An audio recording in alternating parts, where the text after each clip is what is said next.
दोस्तों आज की वीडियो हम सॉल्व करने वाले हैं डिस्काउंट के क्वेश्चन, जिसमें क्या करेंगे, इन सभी क्वेश्चन को हम ट्रिक के माध्यम से सॉल्व करेंगे और जितने भी क्वेश्चन हैं उन्हें हल करेंगे। ठीक है, तो देखो पहले क्वेश्चन में क्या बोला है हमारे में, एक वस्तु का अंकित मूल्य 500 रुपये है, उस पर 20% की छूट दी जाती है, तो वस्तु का विक्रय मूल्य क्या है। यानी कि एक वस्तु है जिसका जो अंकित मूल्य है वो 500 रुपये है और उस पर 20% की क्या दे रहे हैं, छूट दे रहे हैं। तो आपसे पूछा है कि उस वस्तु का विक्रय मूल्य क्या होगा, यानी कि सेलिंग प्राइस। तो देखो सेलिंग प्राइस के सिंपली आपको करना क्या है, जो आपको मार्केट प्राइस रखा है उसे लिखोगे आप ऊपर, यानी कि अंकित मूल्य को, और उसमें गुना करोगे किसका, जो 20% की छूट है, 100 में से आप छूट को घटाओगे, तो 100 में से 20 घटाएंगे तो कितना रह जाएगा, 80%। यानी कि 500 का हम 80% मान निकालना होगा। ठीक है, तो 2 जीरो से हमारी 2 जीरो कट गई, 80 का गुना 5 में करेंगे तो कितना हो जाएगा, 400 रुपये। यानी कि उस वस्तु का जो सेलिंग प्राइस है, विक्रय मूल्य, वो 400 रुपये होगा, जो कि क्या हमारा बिल्कुल करेक्ट आंसर है। ठीक है, तो दूसरे क्वेश्चन में क्या बोला है, देखो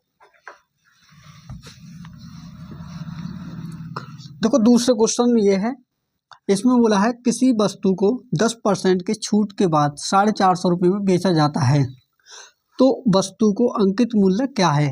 यानी कि वस्तु का यहाँ पर जो आपको दिया है, ये दिया है आपको सेलिंग प्राइस कितना, 450 रुपये, और आपसे पूछा है अंकित मूल्य क्या है।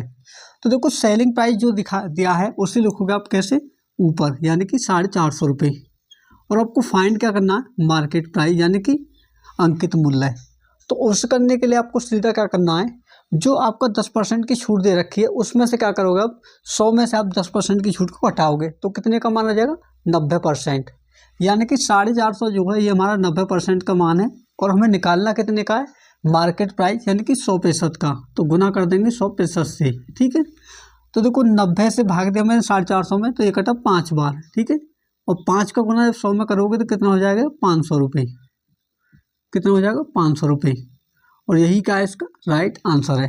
ठीक है, तो देखो अगले क्वेश्चन क्या है आपका, अगले क्वेश्चन में क्या बोला, देखो अगला क्वेश्चन पढ़िए ध्यान से। इसमें बोला है किसी वस्तु के अंकित मूल्य पर क्रमशः 20% व 10% की छूट दी जाती है, तो वस्तु के एकल छूट क्या होगी। यानी कि एक वस्तु है जिसके अंकित मूल्य पर 20% और 10% की दो छूट दी जा रही है, तो आपसे क्वेश्चन में पूछा है कि इसकी एकल छूट क्या है, वो आपसे पूछा है।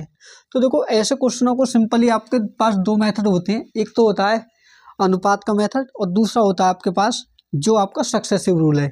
तो देखो सक्सेसिव रूल के थ्रू मैं आपको ऐसे बताऊंगा, सक्सेसिव रूल के थ्रू इसे कैसे करते हैं।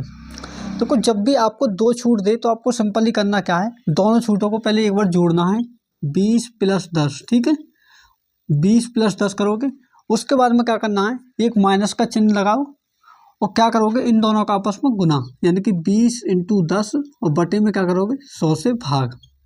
तो देखो 2 जीरो से हमारी 2 जीरो ये कट गई, उसके बाद में क्या बचा, 20 और 10 कितने हो हमारे, 30। ठीक है, और 30 में से यहाँ क्या होगा हमारा, 2, माइनस के 2, तो 30 में से 2 घटाएंगे तो हमारी छूट कितनी आ जाएगी, एकल छूट जो निकल कर आएगी वो आएगी हमारी 28%, जो कि क्या बिल्कुल राइट आंसर है। ठीक है, तो देखो अगला क्वेश्चन में क्या बोला है, पढ़िए ध्यान से। अगला क्वेश्चन क्या बोला है, देखो अगले क्वेश्चन में बोला है एक दुकानदार अपने माल पर क्रमशः 40% व 20% की दो क्रमिक छूट देता है, तो एकल छूट क्या है। यानी कि सेम क्वेश्चन है आपसे, जिसमें पहली छूट 40% और दूसरी छूट 20% है, तो आपसे एकल छूट पूछा है। तो देखो सक्सेसिव रूल से क्या करेंगे, हम सॉल्व करेंगे। तो पहले क्या करेंगे, दोनों को ऐड करेंगे, 40 + 20, और उसके बाद में क्या करेंगे, घटाएंगे, 40 × 20 बटे में क्या करना, 100 से भाग। तो देखो 2 जीरो से हमारी 2 जीरो ये कट गई, बचा के यहाँ पर देखो 40 और 20 हो गए 60। ठीक है, तो 60 में से क्या करेंगे, 4 दूनी 8 को घटाएंगे, तो 60 में से 8 को घटाएंगे तो कितना हो जाएगा, 52%। यानी कि हमारी जो एकल छूट है वो 52% होगी, जो कि क्या बिल्कुल राइट आंसर है। ठीक है दोस्तों, तो आज के जो क्वेश्चन हमने सॉल्व किए हैं वो उम्मीद करता हूँ कि मैं आपको बहुत अच्छी तरीके से समझ में आए होंगे। अगर वीडियो अच्छी लगी तो वीडियो को लाइक जरूर करें, और चैनल पर नए हैं तो बेल आइकन को प्रेस करके चैनल को सब्सक्राइब भी कर लें। तो मिलते हैं नेक्स्ट टॉपिक के साथ में, तब तक के लिए धन्यवाद।